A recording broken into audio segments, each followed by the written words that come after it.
I've had a blast testing this Gravity Monster fat bike, but there's one more ride to take. It came with Tektro mechanical brakes, which did stop the bike eventually, but they were anemic at best. They were adequate for riding sleepy Jeep roads, but on fast single track, they were a handful, and I found myself grabbing at the levers, even resorting to using 2 fingers at times. Needing 2 fingers for braking made hanging onto the handlebar rather exciting at times, and let's face it, using 2 fingers is just not cool. So, these showed up in the mail. They're a set of Shimano M355 calipers and levers, but how much better are they than the Tektro mechanicals? I needed to design a simple test to measure the stopping distance on both sets. I'd accelerate the bike to about 20 miles an hour, clamp on the brakes, and measure the distance. Easy, right? As long as it was repeatable, that is. To do that, I needed to find a way to accelerate the bike to exactly the same speed every time. I knew just the place. Dyer Park is a reclaimed landfill site and one of only a few hills in South Florida. An X marked the starting point at the top of the hill, and the chalk line at the bottom meant anchor time. I let gravity do its thing and then clamped on the brakes.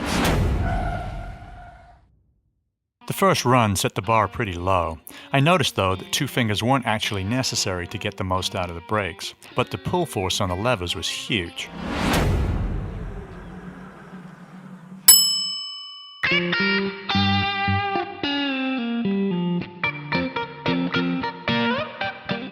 Back up the hill and time for another run to see if I could stop this thing any shorter. If my high school physics teacher was right, which he was most of the time, I should reach the same speed at the same place every time. So, at the line, I should hit 20.3 miles an hour.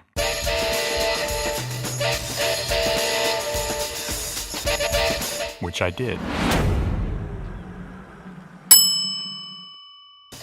I did manage to stop a little shorter, but not by much. I inched the marker up the hill and headed back up for a few more runs, none of which improved on this second run though. So, it was time for a break, no pun intended, followed by some wrench time to swap out the Tektro mechanicals for the new Shimano hydraulics.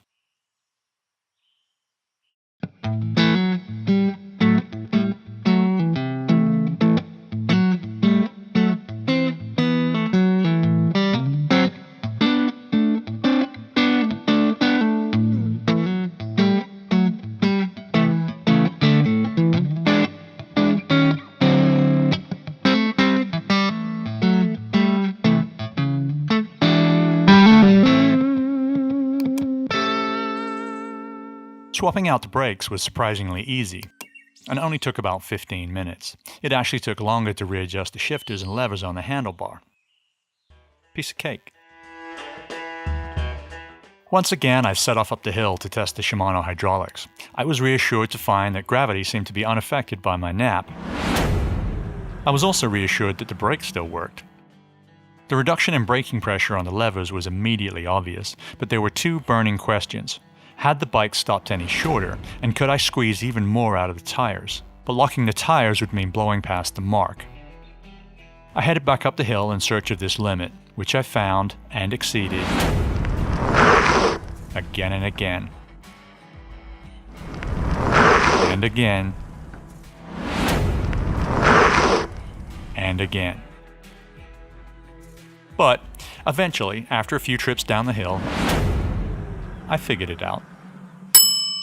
The rear tire was still trying to break loose beneath me, but the improved feel of the new hydraulics meant that I could more easily modulate the pressure on the discs to keep the tire stuck to the blacktop, which I was beginning to realize might be the biggest gain of this hydraulic upgrade.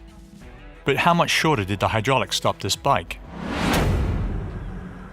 It was a lot, but I sensed that the front tires still had more to give.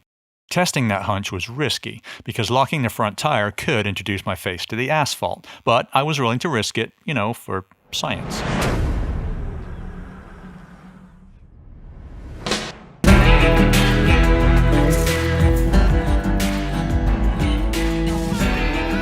I had finally found the limit. The improved stopping performance of the hydraulic brake was stark and obvious, but there was a lot more to this upgrade than just reduced finger forces and shortened braking distances.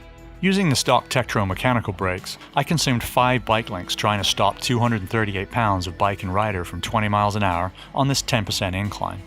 Using the inexpensive Shimano hydraulic upgrade consumed only 3.5 bike lengths. I'd say that was money well spent.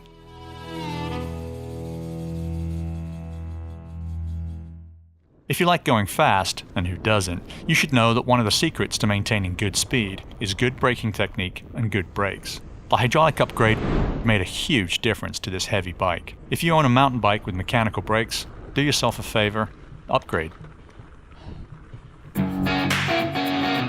I left a link to the Shimano M355 hydraulic parts that I used for this upgrade in the comments below.